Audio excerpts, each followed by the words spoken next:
யாரை கேட்டாலும் சொல்லுவாங்க. சிம்புன்னு பேரை சொன்னாலே எல்லாருக்கும் தெரியும். அந்த மாதிரி ஒரு பர்சன் தாங்க சிம்பு. என்னதான் வந்து பெரிய செலிபிரிட்டி பையனாகவே இருந்தாலும் அவருக்கு எல்லாமே ஈஸியாக கிடச்சிருச்சான்னு கேட்டிங்கன்னா கண்டிப்பாக கிடையாது. ஒவ்வொரு விஷயத்தையும் லேர்ன் பண்ணி தாங்க கற்றுக்கிட்டாரு. ஏவிஎம் இண்டஸ்ட்ரிக்குள்ளே சின்ன பையனாக போகும்போது ஆக்டிங்லேருந்து, ஸ்டைல்லேருந்து, டான்ஸ்லேருந்து, ஆக்டிங் டைலாக்லேருந்து எல்லாமே ஈஸியாக சொல்லிடுவாராம். அந்த லெவலுக்கு ஒரு பர்சனாக இருப்பாராம்.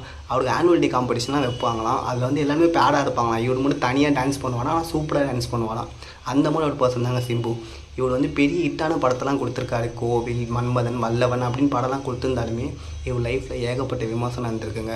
லைஃப் ஃபெயிலியரு, இவர் நடித்த நிறைய படம் வந்து ஹிட்டே ஆகலை, நிறைய வருஷமாக படமே ரிலீஸ் ஆகலை, ரெட் கார்டு, பீப் சாங் அப்படின்னு சொல்லி ஏகப்பட்ட இஷ்யூ லைஃப்பில் இருந்திருக்கு. இவர் நிறைய டைமில் வந்து பார்த்திங்கன்னா கொஞ்ச நாள் வந்து படமே ரிலீஸ் பண்ணாத டைம்லாம் இருந்திருக்கு. அவ்வளோ கஷ்டப்பட்டால் கூட அவர் என்றைக்குமே நான் வந்து இந்த இண்டஸ்ட்ரி விட்டு வெளியே போக மாட்டேன், ரசிகனுக்காக கண்டிப்பாக இருப்பேன்னு சொன்னவர் தாங்க சிம்பு. இதை பற்றி என்ன நினைக்கிறேன்னு சொல்லி கீழே கமெண்ட் பண்ணுங்கள். பாய், டேக் கேர். இவரோட பிடிச்சது என்ன விஷயம்னா நெவர் கிவ் அப் ஆட்டிடியூட் தான். இதை பற்றி என்ன நினைக்கிறேன்னு சொல்லுங்கள். பாய்.